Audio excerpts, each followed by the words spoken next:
Ya, ini menarik untuk dibahas dan juga sudah ramai di lini media sosial. Apakah kemudian ini adalah solusi tepat diet anggaran ala Prabowo begitu ya? Work from anywhere atau bekerja dari mana saja menjadi solusi bagi ASN untuk bisa memangkas anggaran yang tak perlu. Lantas kemudian kementerian mana yang akan melakukan adanya wacana atau kebijakan tersebut? Kita akan bahas juga bersama dengan sejumlah narasumber. Kami sudah hadir bersama dengan saya saat ini, ada pengamat kebijakan publik, ada Mas Haryadin Mahardika. Selamat malam Mas Haryadin. Selamat malam Mbak Aya. Terima kasih sudah hadir bersama kami. Sama-sama. Dan juga sudah tersambung melalui sambungan Zoom ada Pak Johermansyah Johan, Guru Besar Institut Pemerintahan Dalam Negeri atau IPDN. Selamat malam. Suara saya bagaimana? Aman, terdengar jelas. Terima kasih. Pak Johermansyah sudah bergabung bersama kami, dan juga akan bergabung bersama kami ada Wakil Menteri Dalam Negeri, ada Pak Bima Arya. Selamat malam, Pak Wamen. Selamat malam. Selamat malam. Ya, terima kasih sudah menyempatkan waktunya Pak Wamen di sela-sela kesibukannya. Terima kasih sudah bergabung bersama kami di Apa Kabar Indonesia Malam. Pak Wamen, kalau kita lihat nampaknya sedang berada di stasiun kereta, betul Pak Wamen? Iya betul. Waduh. Ke Jakarta. Luar biasa. Ini sekaligus melaksanakan perintah Presiden ya, efisiensi anggaran ya Pak Wamen? Ya, dari juga sesekali naik KRL kita nggak ada masalah. Kereta para rocker dan anak kereta angker ini tadi naik KRL sama-sama pulang ke Bogor.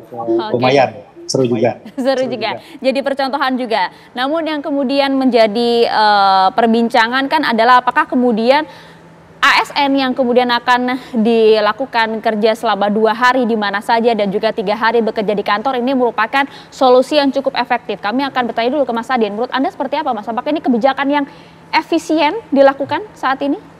Oke, kalau saya pasti akan melihat dari sisi perspektif publik ya. Publik tentu saja melihat ini sesuatu yang sangat menarik dan ditunggu-tunggu hasilnya seperti apa. Kalau dari sisi efisiensi, saya yakin kalau dari sisi publik pasti setuju-setuju aja. Karena ini tidak berdampak langsung kepada publik ya. Bahkan mungkin publik menanti apa sih langkah pemerintah yang baru yang dirasakan punya dampak langsung bagi misalnya efisiensi, pemberantasan korupsi misalnya, atau efektivitas birokrasi dan sebagainya. Tapi banyak yang nyinyir justru Mas, enak banget itu ASN kerjanya di rumah aja, nggak ada yang mantau gitu justru. Kalau menurut Anda seperti apa? Iya, nah itu nanti akan diuji ketika apakah level pelayanan publik yang selama ini dinikmati oleh publik ya, itu akan turun apa tidak gitu. Kalau ternyata ada penurunan dalam pelayanan publik, tentu saja publik yang tadinya menanti dan tertarik apa yang akan terjadi dengan kebijakan ini, tentu saja akan melihat kebijakan ini berdampak tidak baik kepada mereka. Tapi tentu saja tetap saya merasa bahwa tekanan sekarang atau ibaratnya pressure dan podium ada pada teman-teman di birokrasi, di ASN. Bagaimana menyikapi ini, dan tentu saja bagaimana tetap memberikan standar pelayanan terbaik meskipun terjadi efisiensi. Seperti itu. Anda melihat ini sebagai suatu keterpaksaan tadi yang Anda sampaikan? Iya, kalau saya melihat mungkin pemerintah Presiden Prabowo terpaksa ya. Kalau saya melihat dari sisi fiskal mungkin terpaksa harus melakukan ini sebagai bagian dari mungkin untuk melonggarkan tekanan fiskal di masa depan. Kira-kira begitu. Karena apa? Karena kalau tidak terpaksa saya agak susah untuk mencerna pemerintahan baru yang mengambil langkah yang tidak populis. Ya, ini kan langkah tidak populis, meskipun langkah tidak populis ke sebagian dari masyarakat atau ke sebagian mungkin birokrasi ya. Tapi apapun itu mengurangi anggaran, mengurangi biaya operasional dan sebagainya, tentu saja tetap dirasakan tidak populis gitu. Nah, karena tadi tidak populis, tentu saja ini akan memberikan atau mungkin akan membuat pemerintahan Prabowo harus menjelaskan lebih terang lagi. Dan juga memberikan bukti melalui kinerjanya itu seperti apa gitu ya. Oke, kalau gitu saya mau ke Prof. Hermansyah. Kalau menurut Anda seperti apa, Prof? Ini kalau disampaikan tadi nggak populis dan juga dilakukan karena keterpaksaan. Kalau menurut Anda cukup efisien tidak? Tepat tidak dilakukan saat ini, Prof? Ya, kan begini, pemerintahan itu dinamis ya. Jadi kalau memang ada kendala-kendala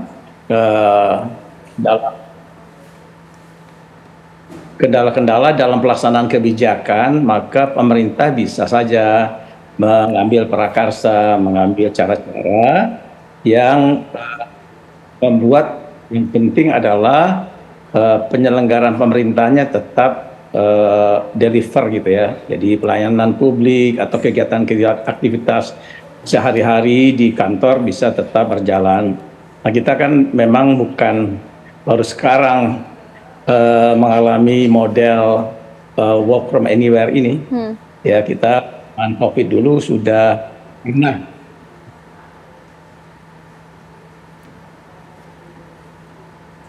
Prof? Iya, ya. Prof. Kalau kita lihat pada saat COVID kan memang diharuskan memberlakukan WFH karena situasi dan juga kondisi yang ada. Tapi kalau saat ini kan tidak seperti itu gitu, Prof. Apakah ini juga cukup efisien? Karena ada juga beberapa kementerian yang justru sampaikan, oh mohon maaf kalau kementerian kami banyak bekerja di lapangan, tidak bisa kemudian menganut sistem yang sama dengan kementerian lain begitu. Ya itu dia. Jadi juga ada ciri khas masing-masing lembaga yang juga tidak sama. Jadi memang ada yang harus banyak kewenangan yang cukup. Halo? Iya, Prof. Silakan dilanjut, Prof. Prof. Jo? Ya. Iya. Silakan. Suaranya hilang ya? Aman, Prof. Silakan dilanjutkan, Prof. Suaranya. Baik. Ya, saya lanjut. Jadi tadi kembali memang ada karakteristik yang tidak sama ya antara kementerian dan lembaga itu satu sama lain, termasuk juga pemda-pemda kita. Juga begitu. Tapi pada dasarnya kalau memang keadaan menuntut untuk harus kerja dari work from anywhere itu tentu saja birokrasi akan mengikuti. Nah, tinggal memang apakah efektif atau tidak ya. Nah, memang yang afdol kalau bisa pekerjaan itu kan dikerjakan dalam model kita ini ya, biasanya lebih suka langsung ketimbang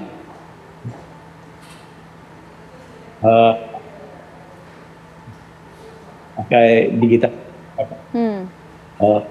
cara-cara teknologi ini. Oke, ya, Prof. Nampaknya kami mengalami gangguan komunikasi. Nanti coba kami perbaiki terlebih dahulu ya, Prof. Jo ya.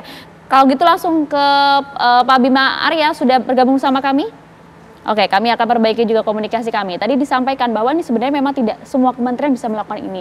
Artinya kemudian sistem kebijakan ini kan tidak bisa dilakukan sama rata kan? Bagaimana kemudian bisa mengukur efisiensi dari setiap kementerian, Mas, kalau begitu? Kalau dari pendapat saya, di semua kementerian sebenarnya ada item-item ya atau aktivitas-aktivitas yang sama sebenarnya, yang bisa diefisienkan. Misalnya yang paling sederhana adalah ATK. Alat tulis kantor gitu ya. Itu kan semua kementerian pasti akan ada pengadaan dan membutuhkan gitu. Nah, itu hal-hal yang secara general, secara umum bisa diefisienkan dan kemarin ada argumen yang menurut saya bagus. Ini adalah kesempatan bagi birokrasi kita untuk paperless misalnya, menggunakan teknologi digital misalnya.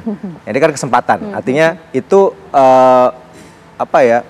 opini yang valid menurut saya, bahwa sejak sekian lama mungkin kita sudah masuk ke era digital, ya ini kesempatannya ya sekarang ini. Ini kesempatannya sekarang bisa dilakukan, dicoba begitu ya, Pak Bima Arya. Menurut Anda seperti apa? Karena nampaknya ada juga kementerian yang menolak kebijakan ini, Pak Bima.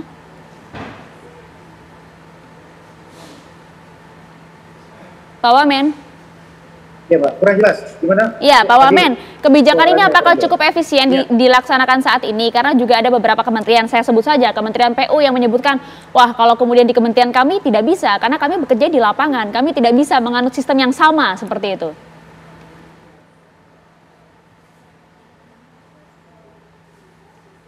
Silakan Pak Wamen.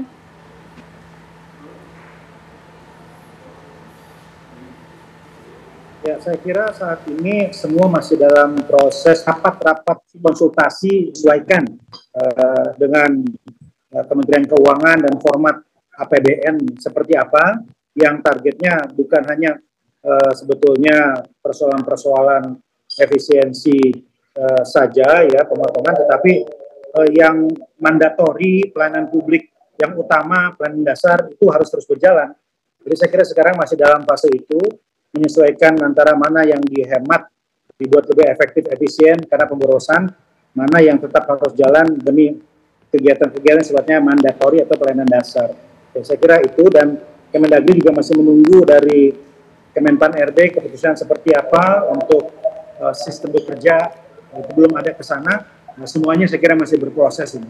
Oke, kalau kemudian ini menjadi suatu keharusan bagi setiap kementerian dan lembaga begitu, nanti Kemendagri akan seperti apa melaksanakan sistem ini, Pak Wamen? Ya, ini begitu ada ketetapan ya yang lebih pasti, karena ini kami mendengar ada penundaan dulu rapat-rapat konsultasi. Ya tentu kami akan menindaklanjuti itu dengan memperkuat instruksi Presiden nomor 1 2025 dengan surat edaran Kemendagri yang secara detail mengatur, memandu provinsi, kota, kabupaten, efisiensinya di bidang apa saja, mana yang masih bisa dianggarkan, mana yang tidak boleh, gitu ya. Tapi prinsipnya kami setuju bahwa semaksimal mungkin yang disesuaikan itu ya betul-betul yang dianggap pemborosan, ya seperti biaya operasional, tulis kantor, makan minum, kunjungan dinas, perjalanan dinas, seremoni, dan lain-lain. Dan sekarang saya kira semua masih menyesuaikan dengan keseimbangan tadi. Oke, ini masih dalam tahap penyesuaian begitu Pak Wamen ya. Tapi kalau kita lihat begitu ya di media sosial banyak juga tuh ASN yang pada curhat Pak. Waduh, nampaknya sekarang kerja di kantor kalau lembur udah nggak begitu nyaman. AC dimatikan, lift kemudian juga sudah mati. Beberapa hal yang tadinya dirasa bisa menunjang kinerja mereka saat ini sudah tak bisa lagi dirasakan karena adanya efisiensi anggaran ini Pak Wamen. Kami menangkap pesan utama dari Presiden itu lebih kepada reformasi birokrasi yang secara mendasar untuk membuka ruang fiskal yang lebih besar lagi di daerah. Kan itu yang kita tangkap gitu ya. Bagaimana caranya agar yang hambur-hambur tadi dipotong, kita realokasikan untuk program yang sifatnya substantif gitu. Kalaupun kemudian ternyata penyesuaian atau penghematan itu dirasakan malah kontraproduktif, saya kira akan ada langkah-langkah penyesuaian. Kami sangat meyakini itu. Kita melewati beberapa pengalaman penting terkait dengan instruksi penyesuaian dari masa ke masa, dan pada saatnya pasti akan ada penyesuaian-penyesuaian. Tapi yang penting semangatnya kita tangkap dulu. Semangat untuk berhemat, semangat untuk memfokuskan anggaran secara bijak pada penguatan kapasitas fiskal dan ruang fiskal di daerah dan di kementerian lembaga. Ya, semangatnya tentu kita tangkap dengan positif. Terima kasih banyak Pak Wamen atas waktunya bersama kami di Apa Kabar Indonesia Malam. Kami ucapkan selamat beraktivitas kembali Pak Wamen. Hati-hati pulangnya Pak Wamen. Tentu kita tangkap semangat baik dari efisiensi anggaran ini. Apapun kemudian dampak dari kebijakan yang ada, termasuk juga bekerja dari mana saja bagi ASN. Yang penting adalah target kinerja bisa tercapai dan juga kemudian pelayanan masyarakat bisa cukup optimal. Apakah dua hal ini kemudian bisa dilakukan? Dijawabnya nanti sesaat lagi bersama kami di Apa Kabar Indonesia Malam.